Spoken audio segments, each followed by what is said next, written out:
Hello दोस्तों, नमस्कार। स्वागत है आप सभी का देहरादून स्टडी पॉइंट पे। मैं हूं मोहित सिंह रावत। और दोस्तों, जैसे कि हमने आपको कल बताया था कि उत्तराखंड का जो क्रैश कोर्स है वो हम कंटिन्यू कर रहे हैं। डेली क्लास चलेगी, सोमवार से लेकर शनिवार तक चलेगी।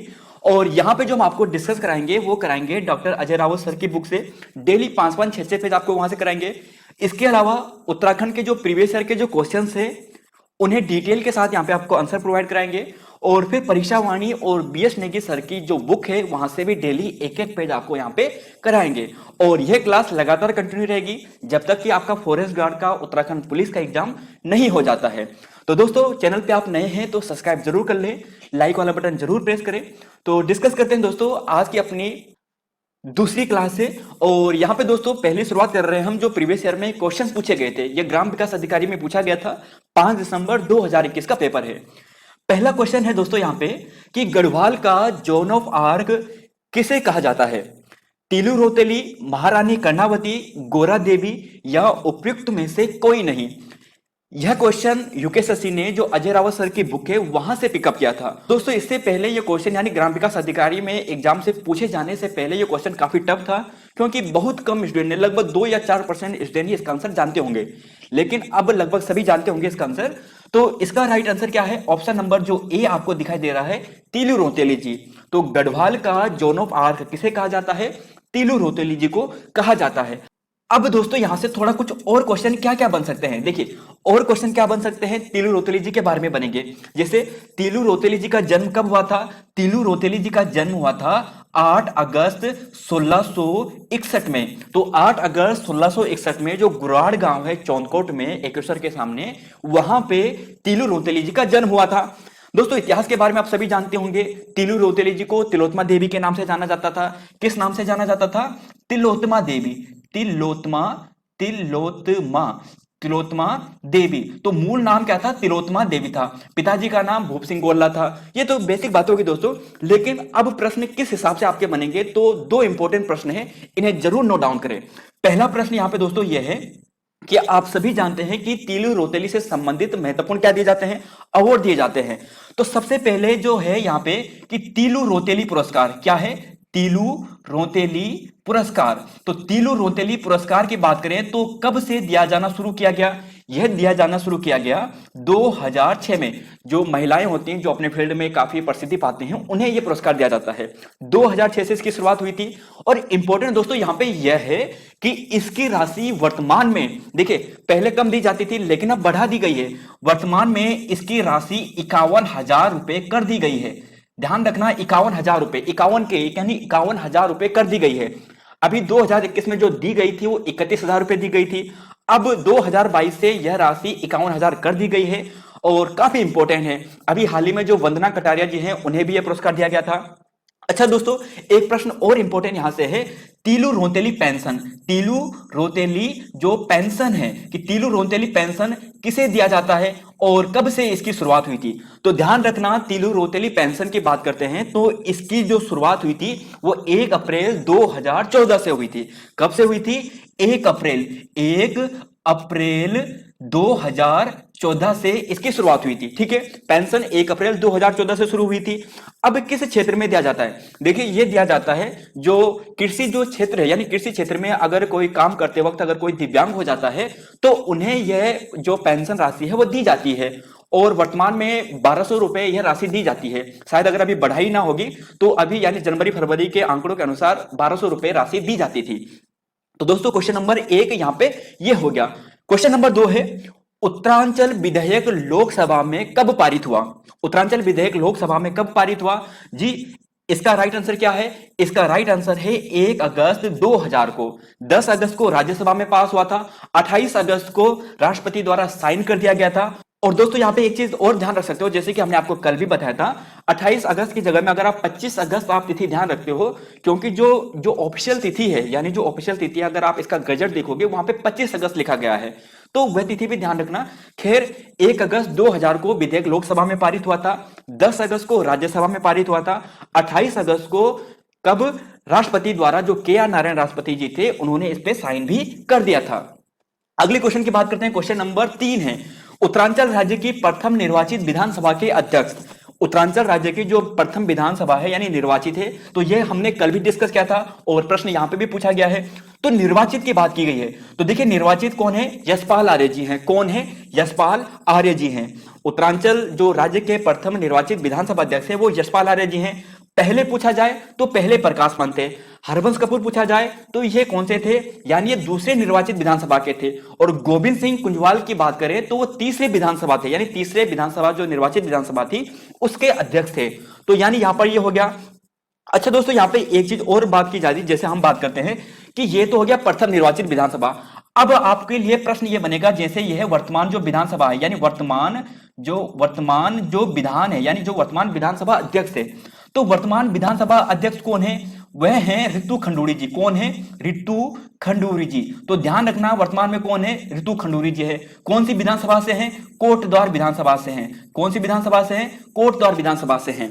तो वर्तमान कौन है, वर्तमान विधानसभा अध्यक्ष रितु खंडूरी जी है। इससे पहले कौन थे, प्रेमचंद्र अग्रवाल जी थे। और रितु खंडूरी जी की बात करें तो इनका जो संबंध है ये कोटद्वार से है।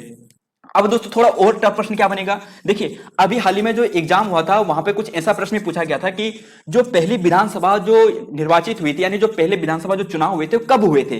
तो ध्यान रखना पहली विधानसभा के जो चुनाव हुए थे आपको पूछा जाएगा, तो कब हुए थे, वो हुए थे 14 फरवरी 2002 को। 14 फरवरी 2002 को।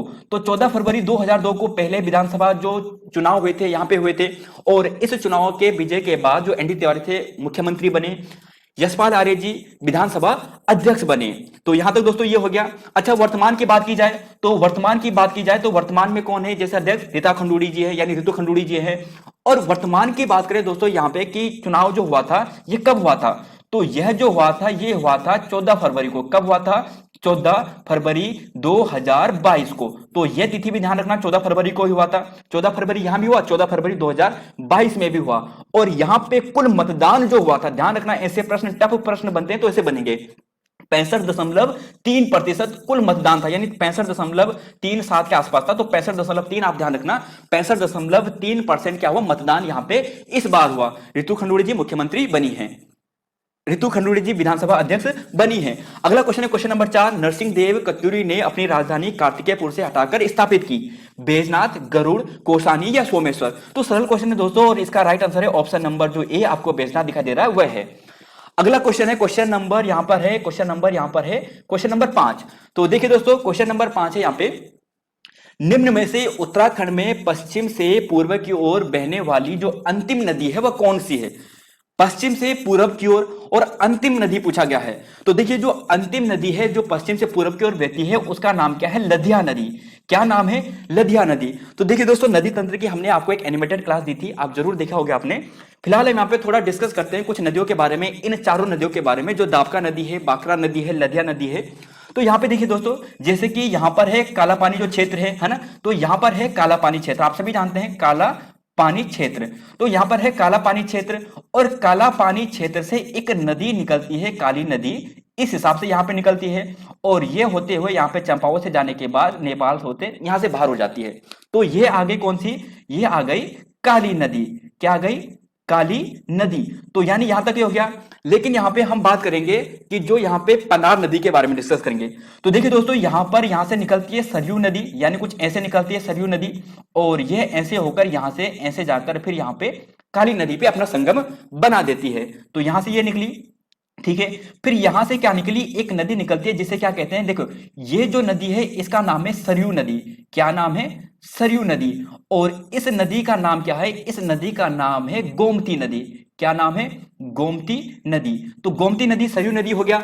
अब यहां से देखिए दोस्तों जो काफी इंपॉर्टेंट है जिसे हम यहां पे डिस्कस कराना चाह रहे हैं वो यहां पे यह है कि अल्मोड़ा से, यानी यहां से एक नदी निकलती है, यानी यहां से बात करें यहां से एक नदी निकली चंपावत से होकर और फिर यानी यहां पे पहले बॉर्डर बनाया और फिर यहां पर इस नदी ने जो सरयू नदी है उससे अपना संगम बना दिया।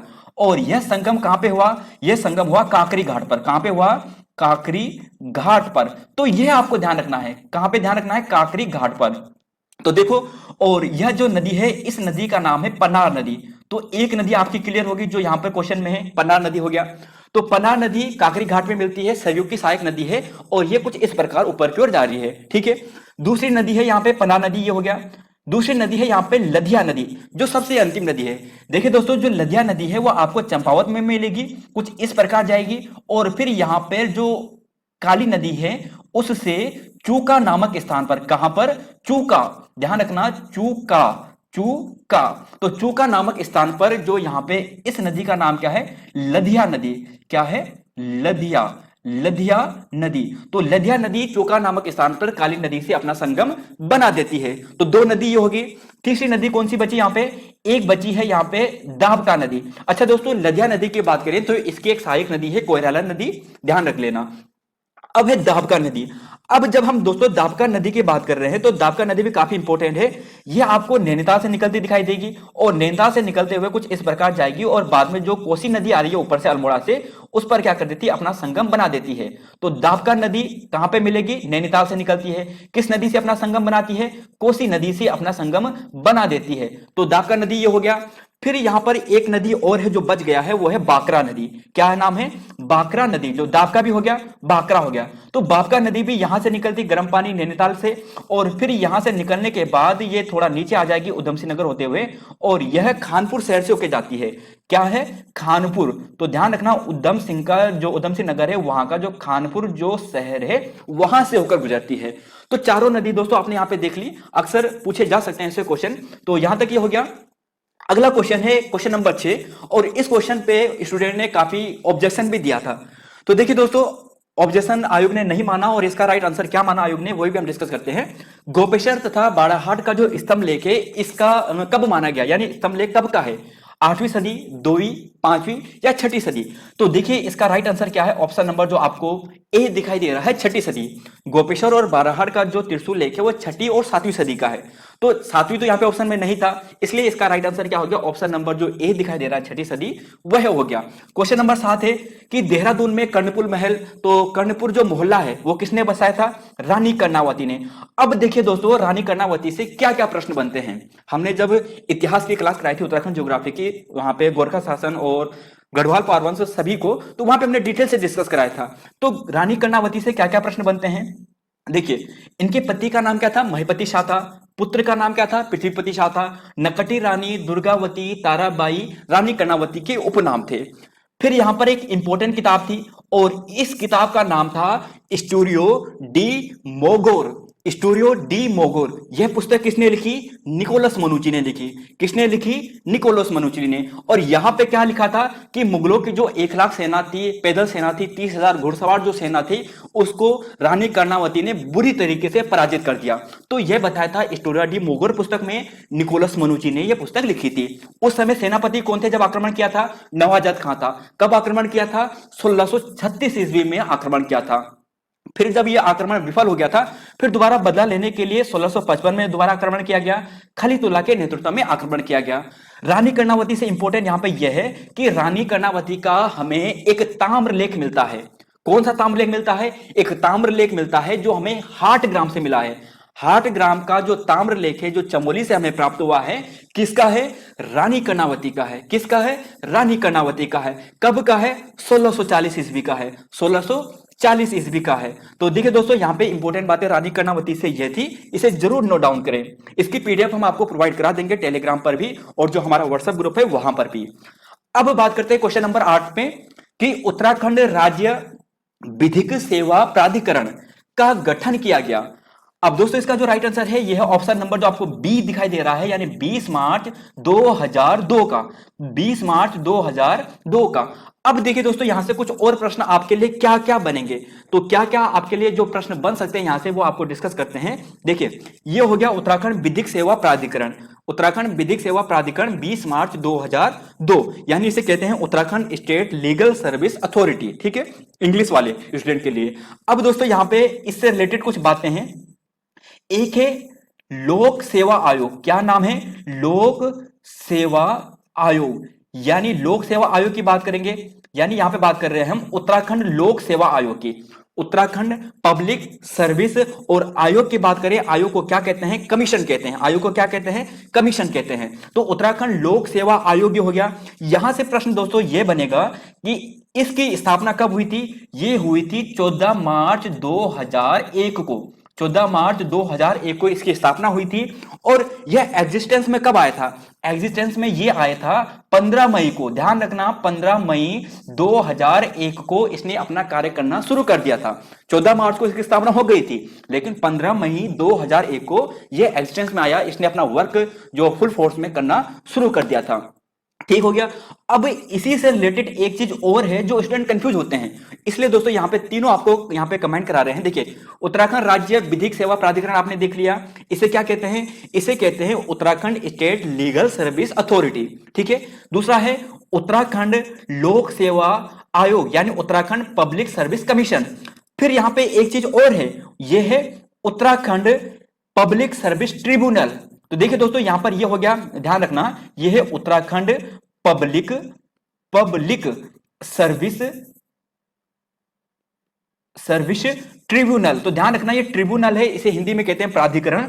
तो ट्रिब्यूनल की बात करें, ट्रिब्यूनल की बात करें दोस्तों, तो इसकी स्थापना कब हुई थी? 28 मार्च 2001 को हुई थी। तो यह काफी इंपॉर्टेंट है। 28 मार्च 2001 को इसकी स्थापना हुई थी, उत्तराखंड पब्लिक सर्विस ट्रिब्यूनल। और यूसी ध्यानी इसके वर्तमान में क्या है? इसके वर्तमान में क्या है? अध्यक्ष हैं। और लोक सेवा आयोग के वर्तमान अध्यक्ष कौन है? इसके जो वर्तमान अध्यक्ष हैं वे हैं डॉक्टर राकेश कुमार। कौन है? डॉक्टर राकेश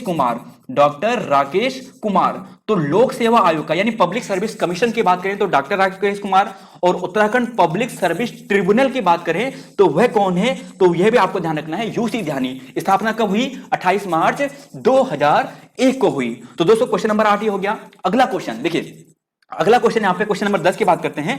उत्तराखंड की सबसे बड़ी प्रवाह प्रणाली कौन सी है? तो देखिए, इसका राइट आंसर है ऑप्शन नंबर ए, गंगा नदी। और आयोग ने भी इसी को माना था।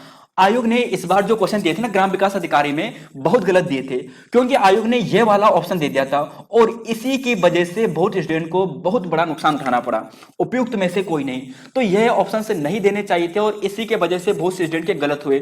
तो खैर यहाँ पे हम डिस्कस ज्यादा नहीं करेंगे।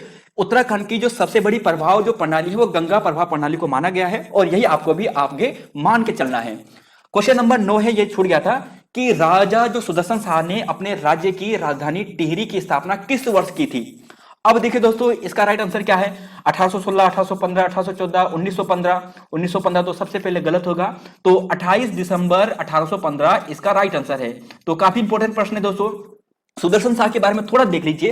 वैसे हमने जब डिस्कस किया था क्लास में, तो देखिए सुदर्शन शाह के बारे में क्या इंपॉर्टेंट बातें हैं। देखिए सुदर्शन शाह के बारे में इंपॉर्टेंट, तो देखिए यहाँ पे कुछ इंपॉर्टेंट बातें हैं कि 28 दिसंबर 1815 को टिहरी को राजधानी बनाई थी, और इसी को रेस्टोरेशन डे के रूप में जानते हैं। तो 1815 यही क्वेश्चन आपको पूछा गया था, है ना। अब देखिए दोस्तों, इंपॉर्टेंट फैक्ट यहाँ पे यह है, काफी इंपॉर्टेंट है, कि ब्रिटिश सरकार द्वारा जो टिहरी गढ़वाल पर सुदर्शन शाह व उसके वंशजों का जो अधिकार है उसे अंग्रेजों ने कब स्वीकार किया? तो यह तिथि इंपॉर्टेंट है, और यह तिथि क्या है? 4 मार्च 1820। बहुत इंपॉर्टेंट प्रश्न है दोस्तों, बहुत ही इंपॉर्टेंट प्रश्न। 4 मार्च 1820, ध्यान रखना, 4 मार्च 1820 को अंग्रेजों ने स्वीकार किया सुदर्शन शाह के वंशजों का अधिकार टिहरी गढ़वाल में। 4 मार्च 1820। 28 दिसंबर 1815 को टिहरी के जो राजधानी है उसे बसाने का काम किया था, उसे बसाया था। ठीक है। 1824 में रवाई क्षेत्र को टिहरी में शामिल किया गया था। अब देखिए दोस्तों, जो चौथा पॉइंट है ना, यह भी बहुत इंपॉर्टेंट है, बहुत इंपॉर्टेंट। हमने जब क्लास डिस्कस की थी गढ़वाल पारवंश की, तो वहां पे भी डिस्कस किया था, और एक शॉर्ट नोट के रूप में आपको यहां भी प्रोवाइड करा रहे हैं कि 28 दिसंबर 1842 को 26 दिसंबर 1842 को टिहरी राज्य में ब्रिटिश सरकार का राजनीतिक प्रतिनिधित्व कुमाऊं कमिश्नर को सौंपा गया था। कब सौंपा गया था कुमाऊं कमिश्नर को, ऐसा पूछा जाएगा, तो 26 दिसंबर 1842 को। ठीक है। फिर सुदर्शन शाह से कुछ और पॉइंट है, जैसे कि 1848 में राजप्रसाद का निर्माण करवाया था, जिसे हम पुराना महल भी कहते हैं। सभासार ग्रंथ की रचना की थी, है ना, सभासार ग्रंथ की रचना की थी, 7 खंडों में है, ब्रज भाषा में लिखा गया है। यह प्रश्न भी यूकेएसएससी ने पूछा है, जो यहाँ पे जो खनेती देवी आपको दिखाई दे रहा है, यह प्रश्न अभी लेटेस्ट पूछा गया है यूकेएसएससी ने। तो खनेती देवी विश्वनाथ मंदिर का निर्माण का जीर्णोद्धार कराने का काम कराया था सुदर्शन शाह और खनेती देवी ने मिलकर। दरबारी कवि चेतु मानकू, मूरक्राफ्ट यहाँ पे विदेशी यात्री था, और इसने इसे कलाविदों का शिरोमणि कहा था। भूबंदोबस्त वगैरह 1823 में कराया गया था। सकलाना विद्रोह हुआ था, यहाँ पे टिहरी जन विद्रोह हुआ था, और लास्ट में सुदर्शन शाह की मृत्यु 6 जून 1859 को हुई थी। तो सुदर्शन शाह से इंपॉर्टेंट बात ये थी। तो दोस्तों यहाँ तक क्वेश्चन को हमने डिस्कस कर दिया जो प्रीवियस ईयर क्वेश्चन में आए थे ग्राम विकास अधिकारी में। अब बात करते हैं डॉक्टर, जो हमारा पार्ट 2 है। पार्ट 1 हमने क्लियर कर दिया, बात करते हैं पार्ट 2 पे। तो देखिए दोस्तों, अगर आप इस हिसाब से पढ़ते चलोगे ना, जैसे कि हम यहाँ पे आपको डिस्कस करा रहे हैं, इतने इंपॉर्टेंट क्वेश्चन है, सभी इंपॉर्टेंट क्वेश्चन है, एक से बढ़कर एक है। अगर आप इन्हें नोट डाउन करते हो तो ध्यान रखना दोस्तों कि आपको यही क्वेश्चन एग्जाम में देखने को मिलेंगे, क्योंकि बहुत मेहनत के बाद हम यहाँ पे आपके सामने रखते हैं। तो देखिए दोस्तों, क्वेश्चन नंबर 11 पे डिस्कस करते हैं और अजय रावत सर की बुक से डिस्कस कर रहे हैं। 5 पेज तक हमने कल डिस्कस कर दिया था, आज 5 पेज से आगे डिस्कस करते हैं। क्वेश्चन नंबर 11 है दोस्तों कि किस ग्रंथ में यह बताया गया है कि वाक देवी का निवास स्थान बद्रिकाश्रम है। तो वैसे हमने कल भी थोड़ा डिस्कस कर लिया था और इसका जो राइट आंसर है दोस्तों वह है कौस्तिकी ब्राह्मण। क्या है? कौस्तिकी ब्राह्मण। अब दोस्तों यहाँ पे मैं कुछ थोड़ा आपको कुछ इंपॉर्टेंट पॉइंट लिखाना चाहूंगा, वे आप जरूर लिखें। अक्सर ऐसे प्रश्न आपको पूछ ले जाएंगे, अगर उत्तराखंड में ना पूछे जाए तो आपको जो हिस्ट्री का जो पोर्शन है, जीएस वाला जो पोर्शन है, वहां पे पूछ सकते हैं। तो देखिए, आप सभी जानते हैं कि वेद कितने हमारे? 4 वेद हैं। तो कौन कौन से? जैसे क्या है? एक है ऋग्वेद। क्या है? ऋग्वेद। दूसरा कौन सा है? एक है यजुर्वेद। क्या है? यजुर्वेद। तीसरा कौन सा है? सामवेद। सामवेद। और एक चौथा है लास्ट, वो कौन सा है? अथर्ववेद। ठीक है, तो ये 4 वेद आप सभी जानते हैं, ऋग्वेद, यजुर्वेद, सामवेद और अथर्ववेद। लेकिन इंपॉर्टेंट दोस्तों यहां पे यह है कि इनका जो ब्राह्मण ग्रंथ है कौन कौन सा है वह आपको पूछेंगे। तो ध्यान रखना, जैसे यह है किस ग्रंथ में ये बताया गया है? कौस्तिकी ग्रंथ। ये कौस्तिकी ब्राह्मण ग्रंथ है और यह जो कौस्तिकी जो ब्राह्मण ग्रंथ है ये ऋग्वेद का है। किसका है? ऋग्वेद का। तो यहां पे ध्यान रखना दोस्तों, जो कौस्तिकी आपको दिखाई दे रहा है, कौशिकी यानी कौस्तिकी जो यहाँ पे है, कौस्तिकी जो ब्राह्मण ग्रंथ है, कौस्तिकी हो गया। इसके अलावा एक नाम और आता है, उसका नाम है ऐतरेय। क्या है? ऐतरेय। तो कौस्तिकी और ऐतरेय जो ब्राह्मण ग्रंथ है ये किसके हैं? ऋग्वेद के हैं। ठीक है, यजुर्वेद का कौन सा है? देखिए, यजुर्वेद के हैं वह है शतपथ। क्या है? शतपथ। तो पूछा जाएगा कि शतपथ ब्राह्मण ग्रंथ किसका है? यजुर्वेद का है जी। शतपथ के अलावा एक नाम और ध्यान रखना है, वो आपको रखना है तेतिरिया। क्या है? तेतिरिया। तो तेतिरिया ब्राह्मण ग्रंथ किसका है? यह भी यजुर्वेद का है। अथर्ववेद का आपको केवल एक ध्यान रखना है, वह है गोपथ ब्राह्मण ग्रंथ। क्या नाम है?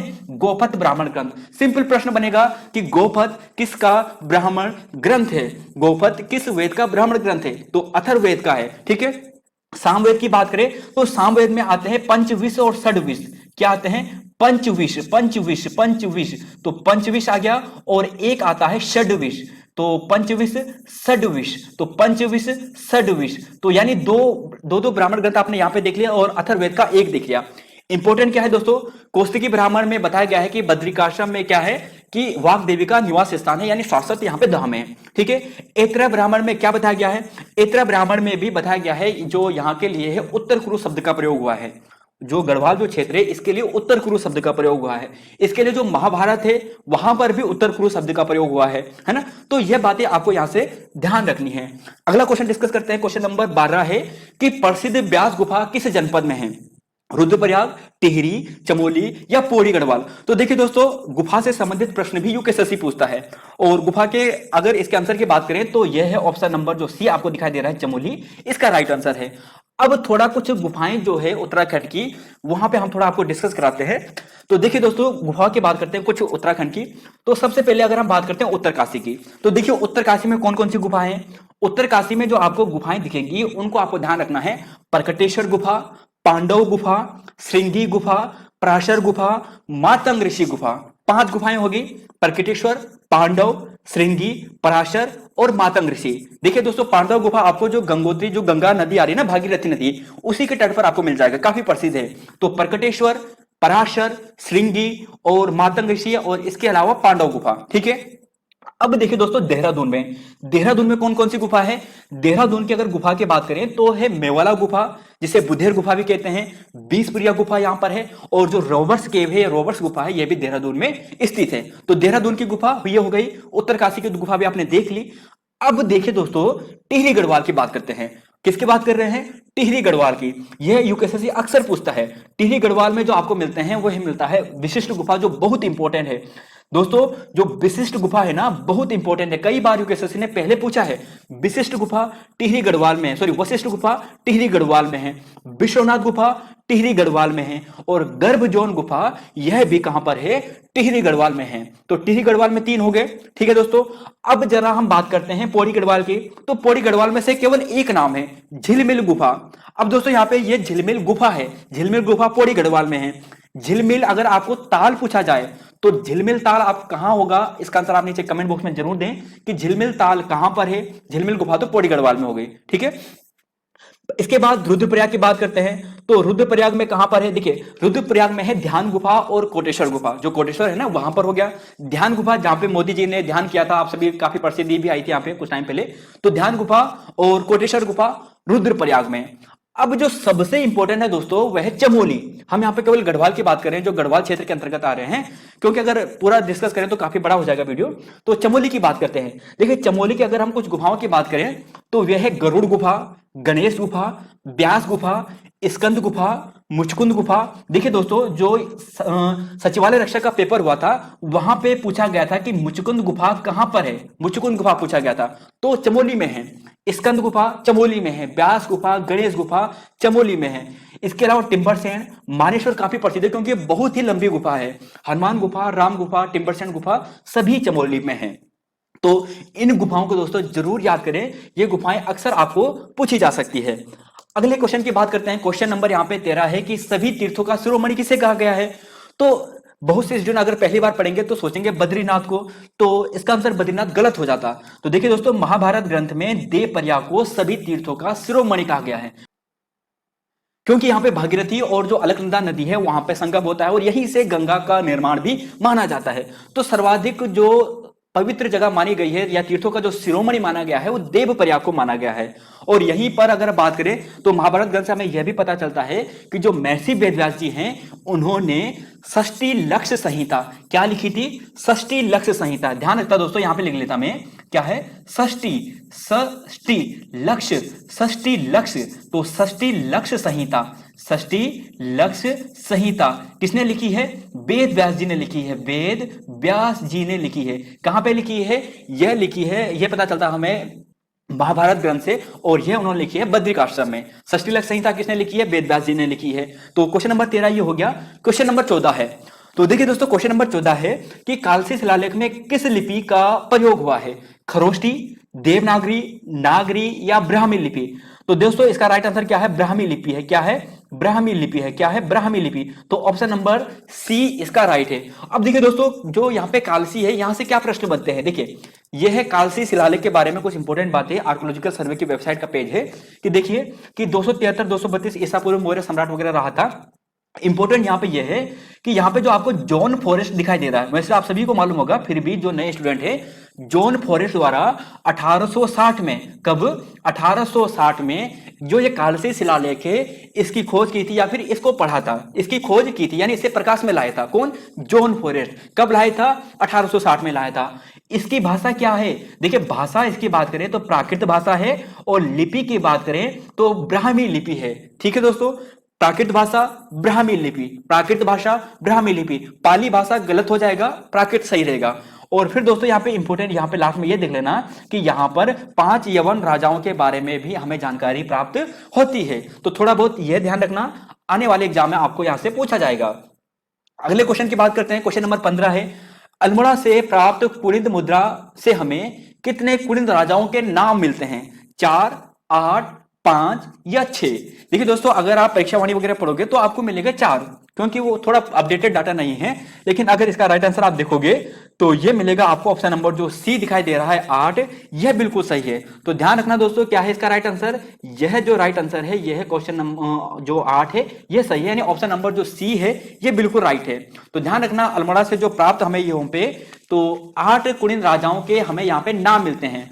अब कौन कौन से राजाओं के हमें नाम मिलते हैं, तो देखिए दोस्तों कौन कौन से राजा हैं, तो वह 8 राजाओं की बात करें तो एक का नाम है शिवदत्त। क्या नाम है, शिवदत्त। एक है शिवपालित, शिवदत्त, शिवपालित, शिवदत्त, शिवपालित। इसके अलावा एक चीज और ध्यान रखना, एक है शिव रक्षित।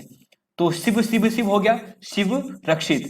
तो 3 नाम यानी यहां पे हो गया शिवदत्त, शिवपालित, शिव रक्षित। इसके अलावा नाम और क्या क्या है, इसके अलावा नाम है गोमित्र। क्या नाम है, गोमित्र। इसके अलावा नाम है आसेक। क्या नाम है, आसेक। इसके अलावा एक और काफी इंपॉर्टेंट नाम है जिसका नाम क्या है वो ध्यान रखना, विजय भूति। क्या नाम है, विजय भूति। और विजय भूति के बाद आपको ध्यान रखना है उसका नाम है म ग भ त सा, यानी टुकड़े टुकड़े में नाम दिया गया है म ग भ त सा। म ग भ त स। तो ये नाम है दोस्तों। तो इन 8 राजाओं का नाम हमें मिलता है, शिवदत्त, शिवपालित, शिवरक्षित, गोमित्र, आशेक, विजयभूति और म ग भ त स। ठीक है। अब यहाँ पे पहले 4 कुनिंद मुद्राएं हमें प्राप्त हुई थी यानी अल्मोड़ा से, और उन्हें लंदन का जो संग्रहालय है वहां पे संरक्षित किया गया। फिर 54 मुद्राएं हमें प्राप्त हुई हैं। 54 मुद्राएं जो हमें प्राप्त हुई है वो हमें कतुरी घाटी से प्राप्त हुई है। और एक जो मुद्रा है दोस्तों यहाँ पे बोला जाता है, जो विजयभूति की मुद्रा है, वह मुद्रा हमें गढ़वाल क्षेत्र से भी प्राप्त हुई है। ये तो अल्मोड़ा से यानी कुमाऊं क्षेत्र से है। विजयभूति की मुद्रा हमें गढ़वाल क्षेत्र से भी प्राप्त हुई है। तो इन बातों को आप जरूर ध्यान रखें। ठीक है। अच्छा दोस्तों, यहां पे कुड़िंद की बात करें तो कुड़िंद से एक प्रश्न अभी बना था। कहां पे? कुड़िंद से एक प्रश्न अभी बना था सचिवालय रक्षा का जो पेपर हुआ था अभी यहाँ पे, सॉरी जो सचिवालय का पेपर हुआ था अभी 2-4 मतलब 1 महीना पहले ही लगभग। तो वहां पे बना था कि कुड़िंदों की जो उपाधि है कौन सी थी। तो इनकी जो उपाधि है वह है द्विज श्रेष्ठ। क्या है? द्विज श्रेष्ठ।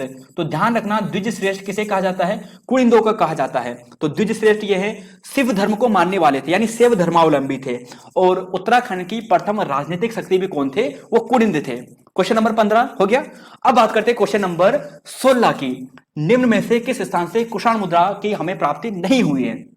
देखिए, सुमानी, वीरभद्र, मोरध्वज, और दोस्तों यहां पे ऑप्शन नंबर डी थोड़ा मिस हो गया, यहां पे मैं अपने आप लिख लेता हूं इसे। तो यहां पे लिख लेता मैं गो विषाण। क्या लिख लेता हूं? गो विषाण। तो कहां से हमें प्राप्त नहीं हुई आप बताओ जरा। तो क्वेश्चन नंबर 16 का क्या होगा? तो दोस्तों जो ऑप्शन नंबर ए आपको दिखाई दे रहा है, ए सुमानी, यहां से हमें प्राप्त नहीं हुई है। कुषाण मुद्रा हमें 3 जगह से प्राप्त हुई है, मोरध्वज से, वीरभद्र से, गोविषाण से। गोविषाण का मतलब ये हो गया काशीपुर। क्या हो गया? काशीपुर। जो काशीपुर वाला जो क्षेत्र है ना, वो हो गया काशीपुर। मोरध्वज किसे कहते हैं? मोरध्वज यानी कोटद्वार वाला क्षेत्र, कोट द्वार वाला क्षेत्र। ठीक है। और वीरभद्र की बात करें तो ये ऋषिकेश वाला जो क्षेत्र है, ऋषिकेश वाला जो क्षेत्र है। तो इन 3 जगह से हमें कुषाण मुद्राएं प्राप्त हुई है। ठीक है। अब दोस्तों कुषाण की बात करें तो कुषाण से हमें यहां पे ध्यान रखना है, जो गोविषाण है यहां से हमें जो वासुदेव राजा है, वासुदेव, वासुदेव कौन है? वासुदेव, देखिए दोस्तों, वासुदेव है जो कुषाण जो वंश है इसका अंतिम राजा है। कुषाण वंश का अंतिम राजा कौन है? वासुदेव है। वासुदेव की हमें यहां से गोविषाण से 3 स्वर्ण मुद्रा प्राप्त हुई हैं। 3 स्वर्ण मुद्रा कहां से? यहां से। तो 3 स्वर्ण मुद्रा हमें प्राप्त हुई है कहां से? गोविषाण से। तो ध्यान रखना, ये चीजें काफी इंपॉर्टेंट है, आपको पूछी जा सकती है। और कुषाण वंश एक ऐसा वंश है जिसने सबसे ज्यादा जो शुद्ध रूप से स्वर्ण सिक्के चलाने का काम किया था। तो कुषाण वंश से ये हो गया। 17वां क्वेश्चन है दोस्तों यहाँ पे कि 3री-4थी सदी में यौधेय राजवंश का शासन गढ़वाल में था। इसका प्रमाण हमें कहां से मिलता है? तो देखिए दोस्तों, इसका जो राइट आंसर है वह है ऑप्शन नंबर ए यानी लैंसडौन। तो यहाँ पे हमें 2 प्रमाण मिलते हैं। एक तो मिलता है हमें कहां से? एक तो मिलता है हमें कालो का डांडा। कालो का डांडा यानी कालो का डांडा। तो कालो का डांडा का मतलब दोस्तों ये हुआ कि ये लैंसडौन से हमें मिलता है। और दूसरा आपको ध्यान रखना है जोनसार भाबर क्षेत्र से, जोनसार भाबर क्षेत्र से, जोनसार भाबर क्षेत्र से। तो जोनसार भाबर क्षेत्र, कालो का डांडा इन लैंसडौन, यहां से हमें यौधेय राजवंश का पता चलता है। यौधेय जो राजवंश था ये राजस्थान, पंजाब, हरियाणा यहां पे मुख्यतः राज करता था, लेकिन इसका कुछ जो पार्ट था बाद में यहां पर भी आया था गढ़वाल क्षेत्र में। तो ये हो गया। राजा सीलवर्मन, यहां से एक प्रश्न बना था अभी हाल ही में। राजा सीलवर्मन द्वारा यमुना नदी के तट पर 4 अश्वमेध यज्ञ कराए गए हैं। किसने कराए हैं? राजा सीलवर्मन ने। अब यह जो राजा सीलवर्मन था ये किस वंश से संबंधित था? देखिए दोस्तों, अगर आप परीक्षा वाणी पढ़ते हो तो परीक्षा वाणी में आपको योद्धे वंश भी मिलता है। ध्यान रखना, योद्धे वंश भी मिलता है, कुड़िद वंश भी मिलता है। लेकिन अगर आप डॉक्टर अजय रावत सर की बुक पढ़ोगे तब आपको पता चलेगा कि जो ऑप्शन नंबर जो सी है, युगसेल का गोत्रीय वंश, यह इसका सही है। तो ध्यान रखना, काफी इंपॉर्टेंट है ये। और यहां से प्रश्न क्या बनते हैं? देखिए, यहां पर जो जगत ग्राम है बाड़वाला देहरादून जनपद में, यहां से क्या मिले हैं? हमें ईंटें प्राप्त हुई हैं। और यहीं पर पता चलता है कि राजा सीलवर्मन ने 4 अश्वमेध यज्ञ कराए थे। और यहाँ पे जो ये वेदिकाएं हैं, यानी जो यहाँ पे वेदिकाएं हैं ब्राह्मी लिपि में लिखी गई है और कुछ संस्कृत भाषा में भी लिखी गई हैं। तो जगत ग्राम बाड़वाला देहरादून जनपद में है, राजा सीलवर्मन से संबंधित है। क्वेश्चन नंबर 19 से लाखा मंडल से प्राप्त रानी ईश्वरा का जो अभिलेख है वो हमें कितने राजाओं का नाम हमें पता चलता है? तो राजाओं की बात करें तो हमें 12 राजाओं का पता चलता है, 11 पीढ़ी 12 राजाओं का नाम पता चलता है। और लाखा मंडल की बात करें जो रानी ईश्वरा है, यहां से हमें यह भी पता चलता है कि इनकी जो राजधानी थी वो कहां पर थी? सिंहपुर थी, जो लाखा मंडल के आसपास ही रहा होगा। क्वेश्चन नंबर 20 है और यही प्रश्न दोस्तों यूकेएसएससी ने पूछा था कि गोपेश्वर त्रिशूल लेख किस नाग राजा का है। यहाँ पे जो पूछा था उसकी काल का समय पूछा था, यानी कौन से समय का था। यहाँ पे अब आपको ये ध्यान रखना है कि गोपेश्वर जो त्रिशूल लेख है किस नाग राजा का था। तो देखिए ये गणपति नाग राजा का था और इन चारों राजाओं का नाम इस लेख में हमें मिलता है। किनका? विभु नाग का, स्कंद नाग का, गणपति नाग का, अंशु नाग का। सबसे पहले स्कंद, फिर विभु, फिर यहाँ पे आएगा अंशु और लास्ट में आएगा गणपति नाग का। तो यानी यहां तक आपको ये ध्यान रखना है। अगले क्वेश्चन की बात करते हैं दोस्तों। क्वेश्चन नंबर यहाँ पे 21 है कि कॉमन पिकॉक को किस राज्य तितली घोषित किया गया था, कब किया गया था। तो देखिए दोस्तों यहाँ पे हमारा पार्ट 3 शुरू हो गया है और पार्ट 3 की बात करें तो यहाँ पे हम क्या डिस्कस कर रहे हैं, बीएस नेगी सर की बुक को अब हम डिस्कस कर रहे हैं, पेज नंबर 6 को। ठीक है, पेज नंबर यानी पेज नंबर 2 को हम डिस्कस कर रहे हैं, पेज नंबर 2 को। तो इसका तो राइट आंसर है दोस्तों ऑप्शन नंबर बी 2016 को। एग्जैक्ट तिथि कहां पर है? एग्जैक्ट तिथि है 7 नवंबर को, 7 नवंबर 2016। तो ध्यान रखना 7 नवंबर 2016, 7 नवंबर 2016, 7 नवंबर 2016 को कॉमन पिकॉक को राज्य तितली घोषित किया गया था, 7 नवंबर 2016 को। अब दोस्तों यहां से एक इंपॉर्टेंट प्रश्न और बनेगा कि इसका वैज्ञानिक नाम क्या है। वैज्ञानिक नाम, तो वैज्ञानिक नाम क्या है? वैज्ञानिक नाम ध्यान रखना आपको, उसका है पेम्पिलियो बाइनर। क्या नाम है? पेम्पिलियो, पेम्पिलियो, पेम्पिलियो। लिखो दोस्तों, आप भी मेरे साथ लिखो जरूर कि पेम्पिलियो बाइनर। तो पेम्पिलियो बाइनर इसका वैज्ञानिक नाम है। पूछा जाएगा तब प्रश्न बनेंगे तो इसका वैज्ञानिक नाम क्या है, तो पेम्पिलियो बाइनर। पेम्पिलियो बाइनर इसका क्या है? वैज्ञानिक नाम है। ठीक है, अब इसके अलावा एक प्रश्न और क्या बनेगा, 2000 ध्यान रखना, सॉरी 1996 में, 1996 में लिम्बा बुक और वर्ल्ड रिकॉर्ड में इसे शामिल किया गया था। लिम्बा बुक वर्ल्ड रिकॉर्ड, तो वर्ल्ड रिकॉर्ड में इसे शामिल किया गया था क्योंकि ये सबसे बड़ी है, यानी जो क्षेत्रफल जो साइज होता है इसका सबसे बड़ा था। तो लिम्बा बुक वर्ल्ड रिकॉर्ड में 1996 में शामिल किया गया था। और यहां से एक चीज और है यहाँ पे काफी इंपॉर्टेंट बात कि 2016 में ही, 2016 में ही यहां पर जो लच्छी वाला है वहां पे बटरफ्लाई पार्क खोला गया। 2016 में बटरफ्लाई, तो बटरफ्लाई जो पार्क है, यानी बटरफ्लाई जो पार्क है, बटरफ्लाई जो पार्क है इसकी स्थापना की गई है लच्छीवाला में, देहरादून में, लच्छीवाला देहरादून में। ठीक है, तो यहां तक दोस्तों काफी इंपॉर्टेंट पॉइंट थे, ये आपको ध्यान रखना है। और एक चीज और ध्यान रख सकते हो कि भारत की जो सबसे बड़ी जो तितली है वो है ट्रोइडेस, जो डीडी हार्ट में मिली थी और इसे गोल्डन बर्ड विंग भी कहते हैं, गोल्डन बर्ड विंग। तो क्वेश्चन नंबर 21 हो गया। क्वेश्चन नंबर यहाँ पे 22 की बात करते हैं कि ढोल को राज्य वाद्य यंत्र घोषित कब किया गया। ढोल की बात कर रहे हैं, देखिए 2015 में, 2016 में, 2014 में या 2018 में। तो ढोल को वाद्य यंत्र, जो राज्य वाद्य यंत्र घोषित किया गया था, ये 2015 में किया गया था। ऑप्शन नंबर ए इसका सही है। तो 2015 में घोषित किया गया था। इंपॉर्टेंट पॉइंट क्या है, देखिए दोस्तों इंपॉर्टेंट पॉइंट की बात करें तो भंडारी कमेटी के आधार पर किया गया था। किस कमेटी के आधार पर? भंडारी कमेटी के आधार पर, भंडारी कमेटी के आधार पर इसे स्वीकार करवाया गया था, राज्य वाद्य यंत्र घोषित किया गया था, 2015 में कराया गया था। इंपॉर्टेंट पॉइंट ये है। और एक चीज यहां पे पहले प्रश्न बना था, यूपीएससी पहले प्रश्न पूछता था कि राज्य में ढोल सागर के ज्ञाता कौन है, तो उनका नाम क्या है? उनका नाम है उत्तम दास। क्या नाम है? उत्तम दास। तो राज्य में जो, राज्य की बात करें यानी राज्य में जो ढोल सागर के जो ज्ञाता है वो कौन है? उत्तम दास है। तो यहां तक दोस्तों ये इंपॉर्टेंट पॉइंट है, इसे जरूर रखें। अगले क्वेश्चन की बात करेंगे, क्वेश्चन नंबर 23 है कि मोनाल का वैज्ञानिक नाम क्या है। मोनाल का वैज्ञानिक नाम क्या है? Lophophorus impejanus, Rhododendron arboreum, Saussurea graminifolia, Moschus chrysogaster. तो मास्कस काइगोगास्टर सही है या गलत है, आप इसका आंसर कमेंट बॉक्स में दीजिए। तो दोस्तों इसका राइट आंसर क्या होगा? 23 का right answer option number A, B या सी। तो दोस्तों लोफोफोरस जो इम्फीजेनस है इसका राइट आंसर है, तो ऑप्शन नंबर सी इसका राइट है। मास्कस काइगोगास्टर की बात करें तो ये कस्तूरी मृग का है। किसका है? कस्तूरी मृग का। और यहां पर रोडोडेंड्रन आर्बोरियम की बात करें तो ये आपको बुरांस का मिलेगा। किसका मिलेगा? बुरांस का मिलेगा। और सोसिरिया ग्रामफल की बात करें तो ये आपको जो फैन कमल है, फैन कमल, जो फैन कमल है यानी बुरांस, जो फैन कमल की बात करें यानी जो ब्रह्म कमल का जो पार्ट है फैन कमल, इसका ये एक ग्राम क्या है? वैज्ञानिक नाम है। तो क्वेश्चन नंबर दोस्तों यहाँ पे 23 का ये हो गया। क्वेश्चन नंबर अगर यहाँ पे बात करें 24वें की बात करें कि बुरांस वृक्ष को किस वन अधिनियम के तहत संरक्षित वन घोषित किया गया था, संरक्षित वृक्ष घोषित किया गया था? 1972, 74, 80 या फिर 1982। तो इसका राइट आंसर क्या होगा? आपको ध्यान रखना है, बुरांस की बात की जाए तो बुरांस का आएगा 1974, यानी ऑप्शन नंबर जो बी है यह सही है। और बुरांस की बात करें दोस्तों, बुरांस से क्या क्या प्रश्न बनेंगे? बुरांस से यह प्रश्न बनेंगे कि जैसे बुरांस की बात करें तो बुरांस 1500 से 4000 मीटर की ऊंचाई पर खिलते हैं। 1500 से लेकर 4000 मीटर की ऊंचाई पर ये खिलते हैं, 1500 से लेकर 400। एरी केसई कुल से संबंधित है। किस कुल से है? एरी केसई। एरी केसई कुल से ये संबंधित है।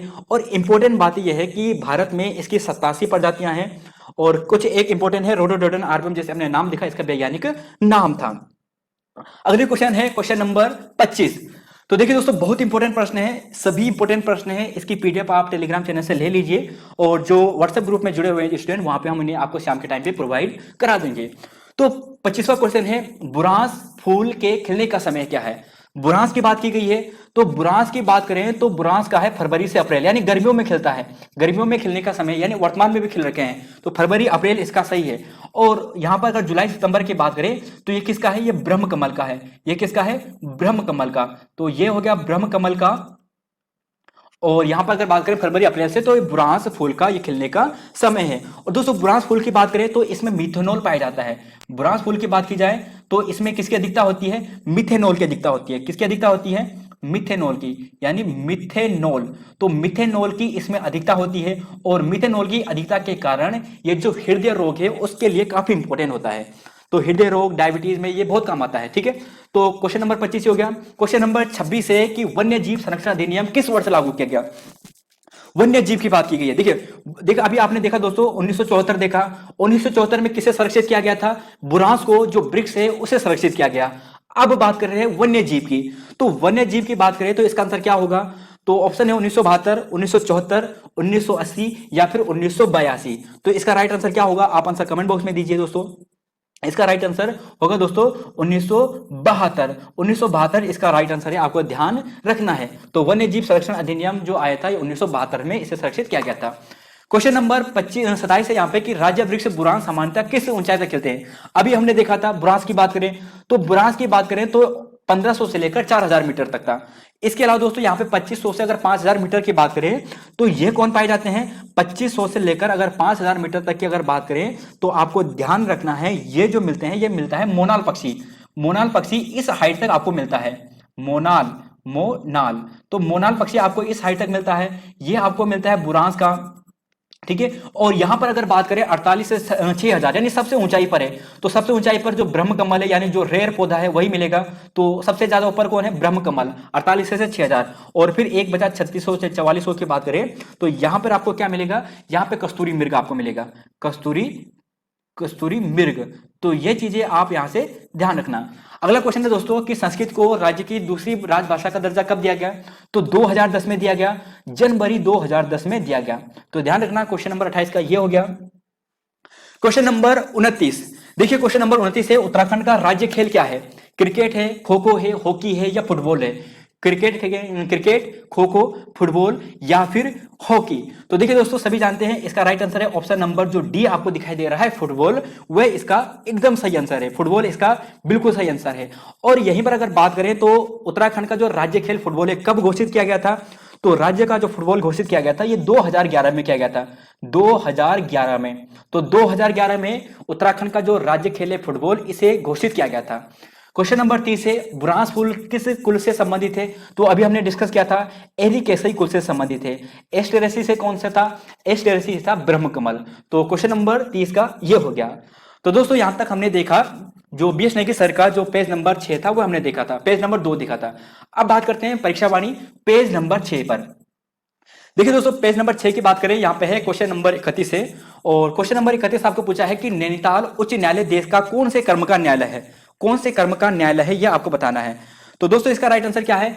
इसका राइट आंसर है आपको ऑप्शन नंबर ए, नहीं, ऑप्शन नंबर डी भी गलत, ऑप्शन नंबर बी इसका सही है, यानी 20वां स्थान है। अब यहां से कुछ इंपॉर्टेंट प्रश्न आपको ध्यान रखने हैं। जैसे अगर नैनीताल हाईकोर्ट की बात करते हैं तो 9 नवंबर 2020 को बना था। 9 नवंबर 2020 को, सॉरी 9 नवंबर 2000 को, तो 9 नवंबर 2000 को देश का 20वां हाईकोर्ट बना था। ठीक है, अब इस नैनीताल हाईकोर्ट की बात करें तो जहां पर ये वर्तमान में है, तो इस भवन का जो निर्माण करवाया था निर्माण किसने करवाया था इस भवन का? तो निर्माण कराया था मैकडोनाल्ड ने। किसने कराया था? मैकडोनाल्ड ने। और डिजाइन किसने किया था? डिजाइन की बात करें तो उसका नाम था स्टीवंस। क्या नाम था? स्टीवंस। तो डिजाइन की बात करें तो स्टीवंस ने दिया था। निर्माण किसने कराया था? मैकडोनाल्ड ने कराया था। और इस भवन का निर्माण कब कराया गया था? तो वो कराया गया था 27 अप्रैल, यानी जो नींव रखी गई थी 27 अप्रैल 1897 में, 27 अप्रैल 1897 में। और कंप्लीट कब हुआ था? वर्ष 1900 में ये कंप्लीट हो गया था। तो इस पॉइंट को जरूर ध्यान रखें दोस्तों, काफी इंपॉर्टेंट है। और वर्तमान में अगर वर्तमान मुख्य न्यायाधीश की बात करेंगे, वर्तमान चीफ जस्टिस की बात करेंगे, यानी चीफ जस्टिस की बात करेंगे वर्तमान में कौन है, तो उनका नाम क्या है? इनका नाम है संजय कुमार मिश्रा। क्या नाम है? संजय कुमार मिश्रा। तो संजय कुमार मिश्रा वर्तमान में नाम है, तो ध्यान रखना संजय कुमार मिश्रा। तो संजय कुमार मिश्रा वर्तमान में है। इससे पहले कौन थे? राघवेंद्र कुमार थे, यानी जो राघवेंद्र सिंह जी थे वह थे इससे पहले, राघवेंद्र सिंह चौहान। वर्तमान में कौन है? संजय कुमार मिश्रा है। तो क्वेश्चन नंबर 31 ये हो गया। क्वेश्चन नंबर 32, उत्तराखंड के कुल कितने राज्यसभा सीटें हैं? अब देखिए दोस्तों, राज्यसभा की बात करें तो 3 सीटें हैं, सभी जानते हैं। कौन कौन सी है यह भी आपको ध्यान रखना है, यानी ध्यान रखना अगर राज्यसभा सीटें की बात करें कि राज्यसभा के में कौन कौन से है। यहाँ पे 3 राज्यसभा सीटें हैं और उन 3 राज्यसभा सीटें में कौन कौन है, तो ध्यान रखना दोस्तों, तीनों के नाम आपको ध्यान रखना है। पहला नाम है अनिल बलूनी जी। क्या नाम है? अनिल बलूनी जी। अनिल बलूनी जी। तो पहला नाम अनिल बलूनी जी हो गया। दूसरा नाम आपको ध्यान रखना है, दूसरा नाम है प्रदीप टमटा जी। क्या नाम है? प्रदीप टमटा जी। और ये हाल ही में अब रिटायर होने वाले हैं, जल्दी रिटायर हो जाएंगे जून जुलाई के आसपास, प्रदीप टमटा जी। और तीसरे की बात करें, तीसरा आपको ध्यान रखना है, उनका नाम क्या है जो नए हैं, वह है नरेश बंसल जी। क्या है? नरेश बंसल जी। तो नरेश बंसल यानी यहां से हो गया। तो उत्तराखंड से राज्यसभा के जो सदस्य हैं वो 3 हैं, अनिल बलूनी, प्रदीप टमटा जी, नरेश बंसल जी। तो ध्यान रखना, और 3 राज्यसभा सीटें हैं। क्वेश्चन नंबर 33 है, उत्तराखंड में कुल लोकसभा सीटें। सरल क्वेश्चन है, ऑप्शन नंबर ए इसका राइट है, पर कौन कौन सी है आपको ध्यान रखना है। देखिए सबसे पहले बात करते हैं अल्मोड़ा की, है ना। अल्मोड़ा की बात करें दोस्तों तो ये किसके लिए आरक्षित है, यानी एससी के लिए है ना। और यहां से अगर इस सीट की बात करें तो यहां से वर्तमान में कौन है, तो ये हैं अजय टमटा जी। कौन है? अजय टमटा जी। तो यानी इस सीट से तो ये हो गया अजय टमटा जी, ठीक है। इसके अलावा दूसरा जो नाम आता है वो आता है गढ़वाल से, यानी पौड़ी गढ़वाल से, गढ़वाल सीट से। गढ़वाल की बात करें तो कौन है? तीरथ सिंह रावत जी। कौन है? तीरथ सिंह रावत जी। तो तीरथ सिंह रावत जी यानी ये हो गया, ठीक है। तीसरी जो लोकसभा सीटें, एक हो गया अल्मोड़ा, गढ़वाल, इसके अलावा है एक नैनीताल। नैनीताल से कौन है दोस्तों, आप कमेंट बॉक्स में लिखें, तब तक मैं यहाँ पे चारों पांचों का नाम लिखता हूं, आप इनका आंसर कमेंट बॉक्स में लिखें। देखो अल्मोड़ा हो गया, गढ़वाल हो गया, नैनीताल हो गया, इसके अलावा एक हो गया टिहरी गढ़वाल, और एक हो गया हरिद्वार, है ना। तो ये 5 लोकसभा सीटें हैं। नैनीताल से कौन है आपने लिख लिया होगा कमेंट बॉक्स में। तो देखिए दोस्तों, नैनीताल की बात करें तो ये है अजय भट्ट। क्या नाम है? अजय भट्ट। तो अजय भट्ट वर्तमान में है। टिहरी से कौन है? टिहरी से है वो है माला राज्य लक्ष्मी। राज्य लक्ष्मी है, यानी राज लक्ष्मी शाह। तो राज लक्ष्मी शाह यानी टिहरी से हो गया। और हरिद्वार की बात करें तो निशंक जी है, यानी रमेश पोखरियाल निशंक जी। तो निशंक जी यानी ये हो गया, ठीक है। तो निशंक जी यानी ये हो गया, रमेश पोखरियाल निशंक जी, रमेश पोखरियाल। तो रमेश पोखरियाल निशंक जी यानी यहां से ये हो गए। तो ध्यान रखना दोस्तों, यानी यहां से ये कौन हो गए? 5 लोकसभा सांसद हो गए। क्वेश्चन नंबर 34 है कि सबसे कम और सबसे ज्यादा जो ब्लॉक है यानी विकास खंड कहां पर है। तो सबसे कम कहां पे मिलेगा? देखिए सबसे कम यहां पे आपको पूछा है, तो सबसे कम आपको कहां पे मिलेगा? ये मिलेगा आपको, एक तो बागेश्वर बिल्कुल सही है, और एक है रुद्रप्रयाग। तो Bageshwar Rudraprayag option number B सही है।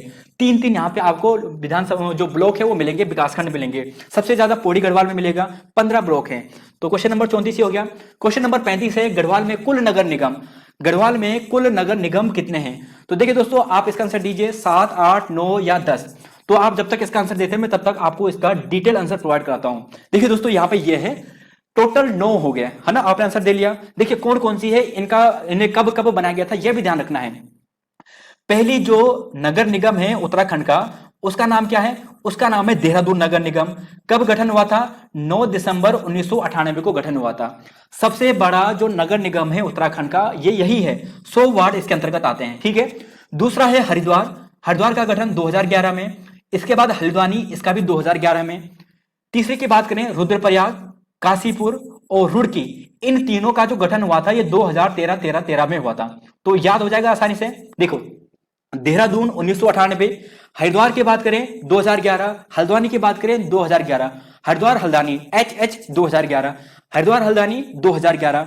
फिर आते हैं रुद्रपुर, काशीपुर, रुड़की, रुड़की, काशीपुर, रुद्रपुर 2013, 2013, 2013। लेकिन इसके अलावा जो सबसे इंपॉर्टेंट है दोस्तों वह 7वीं से है। ऋषिकेश की बात करें, ऋषिकेश की बात करें तो ऋषिकेश है 8 दिसंबर 2017 को। मुझे मालूम है आपने अक्टूबर भी देखा होगा कहीं पे, अक्टूबर 2017 को, लेकिन जो अधिसूचना जो जारी हुई है वो हुई थी ऑफिशियल 8 दिसंबर 2017 को। अगर आप इसका डिटेल, अगर आपको इसका वेरीफाई कराने दोस्तों, तो आपको ऋषिकेश नगर निगम की वेबसाइट में आप चले जाना, वहां पे भी आपको 8 दिसंबर 2017 ही तिथि मिलेगी, ठीक है। फिर कोटद्वार की बात करें तो सेम तिथि को है 8 दिसंबर 2017 को। और लास्ट श्रीनगर है, लेटेस्ट है 9वीं है 31 दिसंबर 2019 को। तो यह तिथि इन सभी के ध्यान रखना, वर्तमान में 9 नगर निगम है, ठीक है। अब दोस्तों इसे थोड़ा रफ कर लेता हूं, जैसे समझने में दिक्कत ना आए आपको। तो यहां पे हमने रफ कर लिया और इसका right answer option number C हो गया। क्वेश्चन नंबर 36 है, विधानसभा में कुल आरक्षित सीटें कितनी हैं?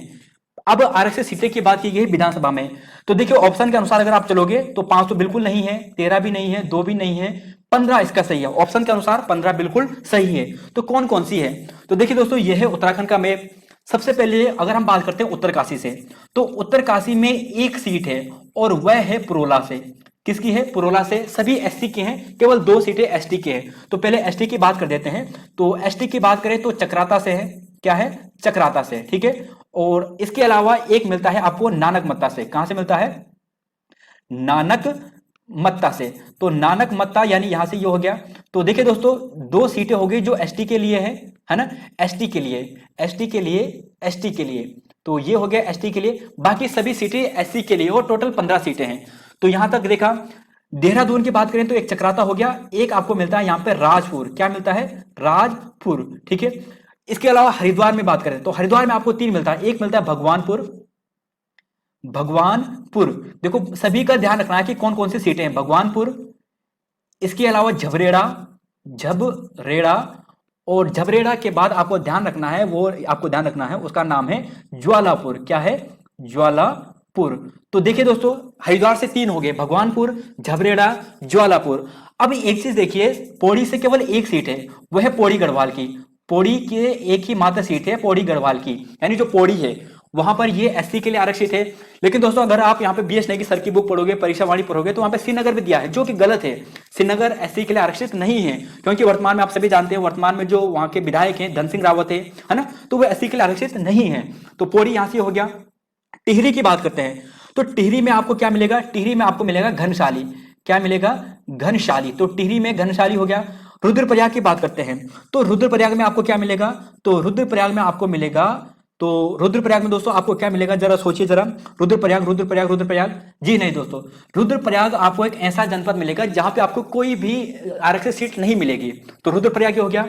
चमोली की बात करें तो चमोली में आपको मिलेगा थराली। तो आरक्षित सीटें आप देख रहे होंगे, चमोली से थराली हो गया। बागेश्वर में बागेश्वर का ही है, ठीक है। अल्मोड़ा की बात करते हैं तो अल्मोड़ा में आपको कौन से मिलेगा? अल्मोड़ा में अगर आप जाओगे तो अल्मोड़ा में आपको मिलेगा सोमेश्वर। क्या मिलेगा? सोमेश्वर। तो अल्मोड़ा में सोमेश्वर। नैनीताल में नैनीताल सिटी हो गया। और इसके अलावा अगर आप और देखो यहाँ पे, ये हो गया, एक है सितारगंज। क्या है? सितारगंज। सितारगंज उधम सिंह नगर, सितारगंज। तो सितारगंज उधम सिंह नगर। और बाकी चंपावत में भी आपको कोई भी जो आरक्षित सीट है वह देखने को नहीं मिलेगी। और पिथौरागढ़ की बात करें तो पिथौरागढ़ में गंगोली हाट, गंगोली हाट। तो देखिए दोस्तों कितने हो गए टोटल? 1 2 3 4 5 6 7 8 9 10 11 12 13 14 15। तो टोटल 15 हो गए। तो 2 जनपद हो गए, चंपावत और रुद्रप्रयाग, जहां पे जो विधानसभा सीट है आरक्षित नहीं है। तो यहां तक ये हो गया। अगला क्वेश्चन बात करते हैं, क्वेश्चन नंबर 37, सर्वाधिक और सबसे कम तहसील। देखो सर्वाधिक तहसील कहां पर है? अल्मोड़ा में आपको मिलेगी, ठीक है। और सबसे कम आपको कहां पे मिलेगी? चंपावत में नहीं, चंपावत तो गलत हो जाएगा, तो यानी ऑप्शन नंबर 1 गलत हो गया। ये मिलेगा आपको ऑप्शन नंबर सी, यानी अल्मोड़ा और रुद्रप्रयाग। कहां पे मिलेगा? अल्मोड़ा और रुद्रप्रयाग। अल्मोड़ा में 12 सीटें हैं और रुद्रप्रयाग में आपको 4 मिलेंगी। तो ऑप्शन नंबर सी इसका सही है। 38वां क्वेश्चन है, चक्राता विधानसभा से वर्तमान विधायक कौन है? देखिए चक्राता की बात करें तो ये एसटी के लिए आरक्षित है ना। तो प्रीतम सिंह वर्तमान में यहां से हैं। इसके अलावा नानक मत्ता की बात करें, जो भी एसटी के लिए आरक्षित थे, तो नानक मत्ता से ये हैं, कौन है, गोपाल सिंह राणा जी। तो यह भी ध्यान रखना, नानक मत्ता से। तो देखिए दोस्तों, यहां तक ये हो गया। क्वेश्चन नंबर 38 भी हो गया है। क्वेश्चन नंबर 39, टिहरी विधानसभा में विधानसभा अध्यक्ष किसे बनाया गया है? तीसरी विधानसभा की बात कीजिए। तो तीसरी विधानसभा की बात करें तो गोविंद सिंह कुंजवाल जी, बिल्कुल सही है। अब वर्तमान की बात करें तो वर्तमान में कौन है, रितु खंडूड़ी जी हो गया। यानी तीसरी विधानसभा तो ऑप्शन नंबर डी हो गया। और यहां पर अगर बात करें, रितु खंडूड़ी जी पांचवी विधानसभा की हैं। और यहां पर अगर बात करें, रितु खंडूड़ी जी कोटद्वार से हैं। कहां से हैं? कोटद्वार से हैं। तो ध्यान रखना, ये हो गया। और हरबंस कपूर दूसरी विधानसभा से थे। क्वेश्चन नंबर दोस्तों यहाँ पे 40 है कि 2011 की जनगणना के अनुसार उत्तराखंड की कुल जनसंख्या थी। अब दोस्तों वैसे जो पुराने स्टूडेंट होगा उन्हें मालूम होगा, लेकिन जो नए स्टूडेंट्स हैं उन्हें बता दें कि आयोग आपको एग्जैक्ट नंबर भी पूछता है। Exact number, exact number. तो एग्जैक्ट नंबर आपको मिलेगा 186,292, यानी 1,86,0292। तो ध्यान रखना है, 1,86,0292 इसका राइट आंसर है। तो दोस्तों यहाँ पे परीक्षा वाणी के प्रश्न भी पूरे हो गए। और आज का जो हमने जो 40 क्वेश्चन का जो क्वेश्चन थे वह भी हमने डिटेल से डिस्कस कर दिए हैं। तो दोस्तों धन्यवाद आप सभी का। मिलते हैं आपको नई वीडियो में। जय हिंद, जय उत्तराखंड, जय देवभूमि।